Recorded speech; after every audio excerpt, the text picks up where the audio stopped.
Hello folks, old Buster coming to you again with another story. You know, these stories may not be exactly in order, and I hope y'all kind of understand that, the way I wrote them. But again, if you'd write busterandtheboys@yahoo.com and get you all the information, and you can have them in writing, have all the videos, all the pictures and research went into it. Name of this old story is Day of Reckoning. Now, Buster was on one knee still a-fighting whilst all the other boys was down. When they come hard. Just when Buster thought his and Goose was cooked, there was thunder in the air. A Black Hawk gunship opened fire on the mercenaries with Gatling guns. The first wave of mercenaries fell like wheat to a scythe. Then they began to stack up like cordwood, making a berm higher and harder to get over. "Hold the line! We're here!" shouted Dalton. Dalton, Devane, Bo, Alfred, and Horace was above them and firing automatic weapons and throwing grenades so the mercenaries couldn't get to the boys. Of course, them mercs was trying everything to kill the boys, but after the first onslaught of the charge, help come in all sorts of ways. Ground forces from the Presidential Corps used flamethrowers to root out the killers hunkered down to where they couldn't be got to. Folks started pouring into the area using every kind of gun and whatever else they could fight with. Now, some of the mercenaries hid out under the Dade, piled up at the rim of the foxhole where the boys was, and just was waiting for the chance to do them in. Now, Dalton and Devane was the first to get to the boys, whilst Bo, Alfred, and Horace kept the mercs off of them. Well, after Dalton and Devane rappelled off of the top of the mountain, them sneaky killers raised up and come at them. Must have been 5 or 6 of them. There was just,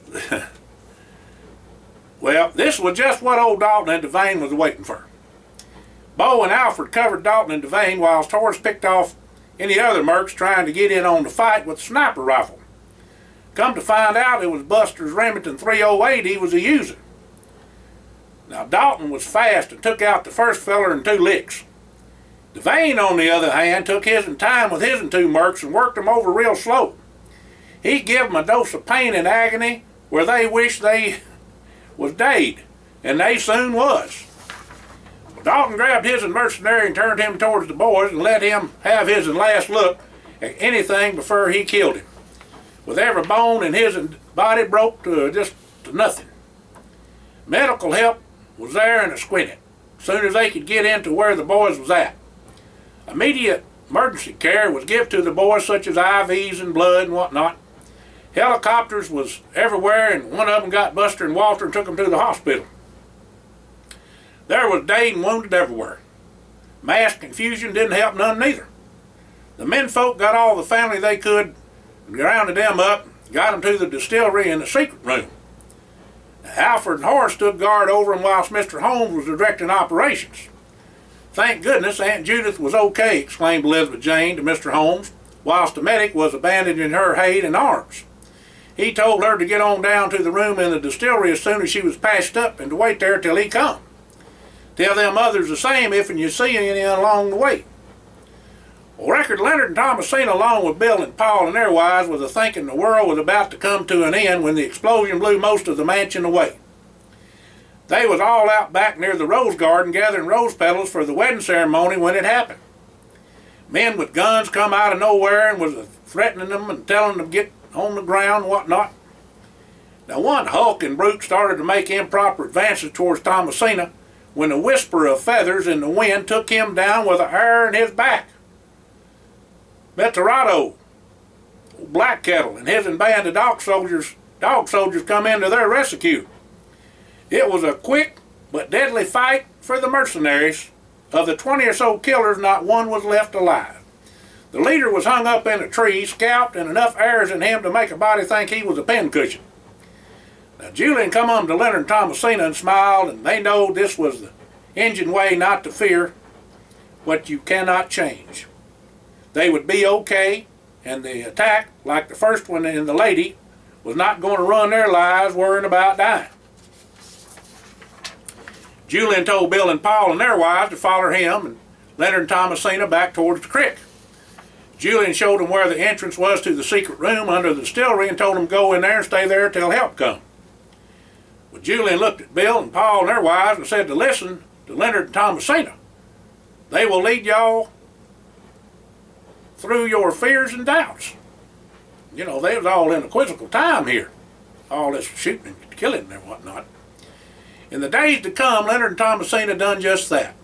Not only with the grown-ups, but with Paul's little 3-year-old. They explained that the worst thing they could do was become a recluse and be afraid to live life. Being wary and cautious was a prudent and smart thing to do, but don't let anyone stop you from living a normal life. Don't think them mercenaries weren't good, they was.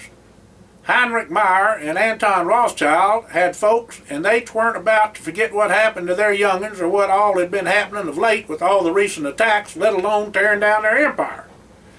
They was mattering a wet hen and wanted revenge and retribution. But folks, these were bad, bad people.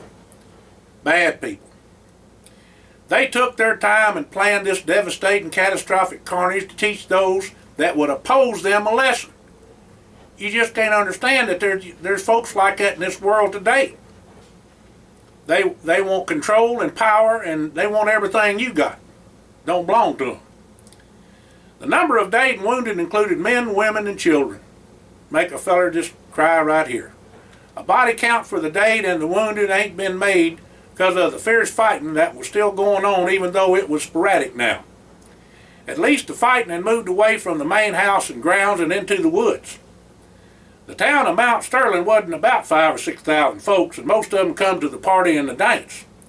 It was lucky that most of the little ones was in bed by the time the attack come. It was going to take a while to get the wounded tended to and the dead to a portable morgue. Both the Tiptons and the McBrayers lost their share of kin as well as other families. The reinforcements of the Presidential Corps and law enforcement agencies was exceptionally prompt. Mr. Holmes was smart enough to know that with this power-hungry and vicious bunch of evildoers knowing about this kind of gathering, anything could happen, and it sure enough did. The next few days was sure enough a doozy of trying to guard everybody, tend to the wounded, making arrangements for the day, and beginning the cleanup. Mr. Holmes left and come back with Dalton and Devane and told the menfolk that operations to take out as many of the Illuminati as possible was underway. The President spoke to all the leaders of the countries where they was a-hiding and headquartered and told them in no uncertain terms what was coming. If they didn't like it, then it was war. They could help or get out the way, their choice. Now, Mr. Holmes knew that he was going to have one heck of a time getting rid of all the Illuminati, and it was going to be an ongoing fight, but at least he was going to see to it that it set them right back smart. Set them back right smart at time, you know, it's hard to come back, if not forever. Now, Dalton and Devane stopped in to see the boys and check on all the folks involved with the plan, and then they left on out to start tending to business. That's the old executioner and the enforcer. The snakes had hated for their dens, and Dalton and Devane surely intended to kill them there and leave them lay. But Jesse was creased into Hade by a bullet, but was otherwise unhurt. Howard had a few minor cuts and bruises, but wasn't hurt none at all. Walter had been shot in the shoulder and chest, but the bullet missed all the vital organs. He also had some knife cuts on his belly and arms. Now, Buster had the leg wound and was shot in the side, but there was nothing more than a flesh wound. Now, Buster was stabbed in the elbow and shot 3 more times, though. Buster was pert near done for when Dalton and Devane rappelled down the face of the mountain. The boy was tougher than a nickel steak, I tell you. He was still a-fighting them and trying to keep all them boys, mercenaries off the boys when Dalton got to him. It took a bit for Buster to heal up, but all the boys was on the mend. They was all took back to Washington, where Mr. Holmes had a safe place for them in case the Illuminati showed up again. The families of the boys didn't get off light neither. Ike and Melvin both got shot, but was touch and go for Grandpa Gus. The man was said to be a fighting machine for not only his age, but any age. He was a-doing all he could to protect the women folk and young'uns and still trying to work his way to Buster. Now, Big Jim Holmes was a regular warhorse, I tell you. Why, he'd snap necks and backs like they was twigs. Now, Mr. McBrayer could pluck the eye out of a squirrel at 100 yards with no problem. When he got a rifle off one of them mercenaries, he done a number on him. Now, Walter's pa, Walter Herman, just went plumb ballistic. After seeing his 2 boys shot, he was like a bull in a china closet. Now, Mr. Ollinger hollered over to Evelyn and the gals to see if they was all right and said he was going after Ike and Melvin. Ike was out of it, and Melvin was crawling and trying to drag Ike with him when Mr. Ollinger got there. He got both the boys on over to Mrs. Ollinger and had the girls to tend to them. If an mercenary was dead, Mr. Ollinger would shoot him against and make sure he didn't get up. Lord, told you them paws was bad. They done been through many adventures with them boys at the presidential court. The McBrayer gals was right next to the Ollingers, and Miss McBrayer had a rifle she picked up off the ground and was firing at anything that moved towards the gals. Mr. McBrayer was also covering the women folk and was dropping them mercenaries like flies. Mr. McBrayer see the feller about to shoot Grandpa Gus and laid him out flat, dater in the doornail, and then went and helped Grandpa Gus back to where the women was. They was a holding their own when help come up to where it let the women folk concentrate on tending to their wounded and other folks that needed help till ambulances got there with medical personnel. Now, when all was said and done, 2,042 town folks and kin were dead or wounded. 469 men, women, and children was killed. 823 mercenaries were tallied up to a bit to dust, and there was no prisoners. The aftermath of the attack at Mount Sterling made world headlines, and the sympathetic outpouring of condolences and aid was overwhelming for the town and the families of the boys. The annihilation of the Illuminati was being talked about everywhere in every country on the globe. Those villains was going to have a hard time of trying to find a rock to hide under. Now, Mr. Holmes knew the Illuminati had vast resources, and there would be pockets of them still remaining, but he was bound and determined to root them out and hunt them down and annihilate them. All the boys healed up, and the mansion was rebuilt. The wedding for the boys was held there, and it just wasn't for 4 anymore, it was for 5. Elizabeth, James, and Bo married up along with the boys. Aunt Judith was a beaming and a shining like a new penny, as proud as Punch over her young'uns. Mr. Holmes, Dalton, Devane, Horace, and Alfred all come as well. Alfred and Horace said they never would miss the chance to come to the mansion. They ain't never had such good victuals in their life, they said. Well, the whole farm was rebuilt and transformed into a living legacy to those that perished that fateful day. All the families that lost kin was helped out in whatever way they needed to, and the town prospered with all the aid and notoriety. Not bad press, mind you, but as a tribute to the lost ones of the community.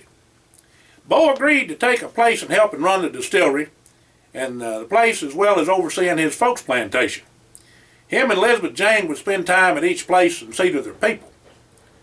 The McGregors had their kin stay for 3 months before they went on back to Scotland, and finally made Aunt Judith a promise to come for a visit. Aunt Judith told Buster and Jessie to get the families ready to go on a trip to Scotland and England to see their kin people when she went. Elizabeth Jane would make all the plans with the McGregors. The Duchess, which was one of their planes, a big one, would get them all there to Scotland and back in fine feather and high style, and they could come and go as they pleased. When Mr. Holmes come for the wedding, he asked the boys to take them and the rest of the fellers back to the plane when they was ready to leave. Before they left, Paul, Bill, and their wives come up to Mr. Holmes and asked him whatever happened about the fellers the Indians killed. In fact, where was those Indians? They didn't even know where they come from. Well, Mr. Holmes replied, some questions just can't be answered. Listen to Leonard and Thomasina for direction. That's the same thing that feller Julian said, commented Bill as they turned and went back to the reception. When they got to the airport, the boys seed his plane and remarked that they was going to have to replace the lady as soon as possible. Mr. Holmes told them that wasn't necessary.